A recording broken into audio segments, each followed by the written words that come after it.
procrastinating decluttering? You are not alone. It is easy to put off, especially when we're feeling so overwhelmed about clutter. Today I'm sharing 5 easy tips if you are battling procrastination to help you take action and stick with it. Tip number 1, if it's not written down, it won't get done. So let's old school this. Put pen to paper and pencil decluttering in. One of the most important things with any goal we want to accomplish is commitment. Statistically, writing things down will increase your chances of success by 42%. And how easy is that? All you have to do to start and overcome procrastination is take about 2 seconds of your time and write it down. The most important thing to overcome procrastination is that when you're writing down your decluttering task, it needs to be super easy. Don't be like, I'm going to declutter my entire kitchen. I mean, I would procrastinate if that's what I wrote down on my to-do list. Instead, write down, I will declutter the top drawer of my dresser. I will declutter 1 item a day. I will declutter 10 beauty products. Keep it very specific and incredibly doable so that feelings of overwhelm are low, thereby decreasing procrastination. Tip number 2, tying it into tip number 1, is put it into your schedule. Decide on a day and time you want to tackle one of your small decluttering tasks. Let's say you are free Friday morning for 15 minutes.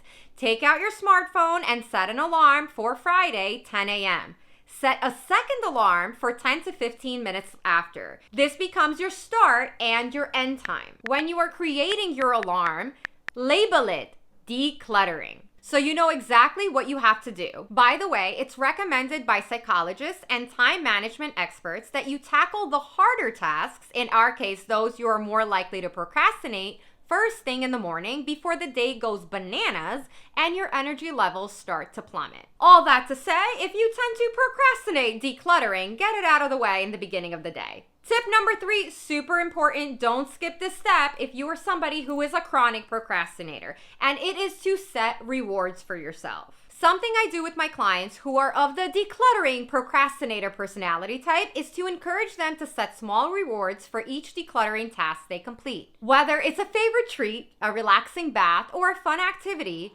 rewards can motivate you to not only get started, but complete a project. Rewards can essentially be anything you desire, but you have to actually want it. Celebrating your progress also is incredibly effective because it makes decluttering seem less like a chore. I have an entire video dedicated to the power of rewards, how to set them, what they should be. You can check out this video here. I cannot stress this next one enough.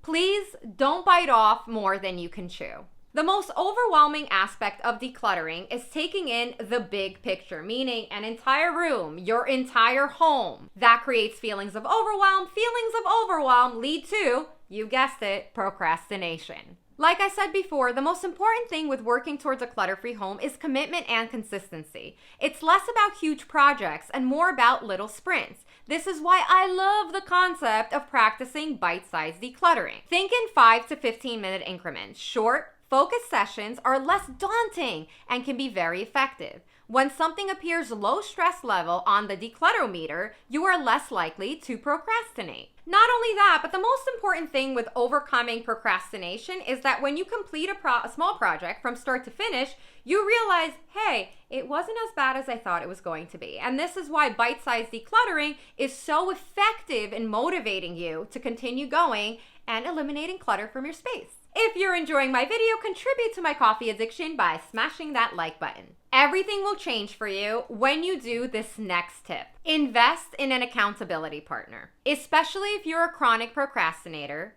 letting a friend or family member know about your decluttering goals will increase your chances of success by 91%.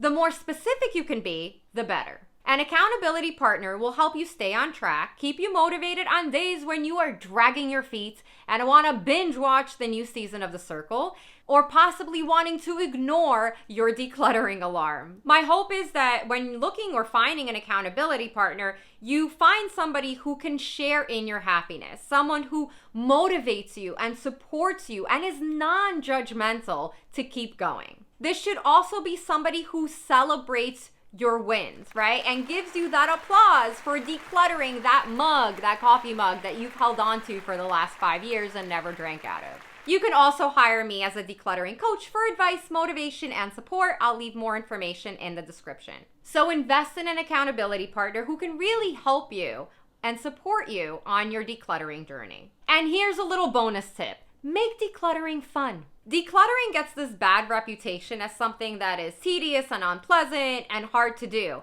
But decluttering, if you go into, like anything we do, if you go into decluttering with a positive mindset, or I love to pair decluttering with something I also enjoy. So for example, if you're decluttering, get on FaceTime with your bestie.